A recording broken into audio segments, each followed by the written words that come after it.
So finally दोस्त, हमारे भोजपुरी के पावर स्टार पवन सिंह का जिस सॉन्ग का बेसब्री से इंतजार था, जिसका पोस्टर आज 2 दिन पहले ही आउट कर दिया गया था, जिस सॉन्ग का एल्बम था कोलकातिया राजा, जिसका टीजर आज 9 बजे शाम को यसी फिल्म के द्वारा आप लोगों के बीच में रिलीज कर दिया गया है।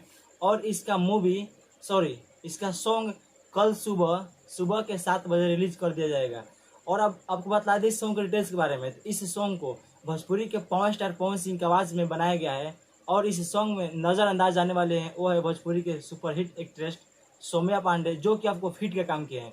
और इस सॉन्ग में जो डायरेक्टर है वो है आपको रवि पंडित, और इस सॉन्ग को राइट किए हैं निक्की निहाल, म्यूजिक दिए हैं प्रियांशु सिंह।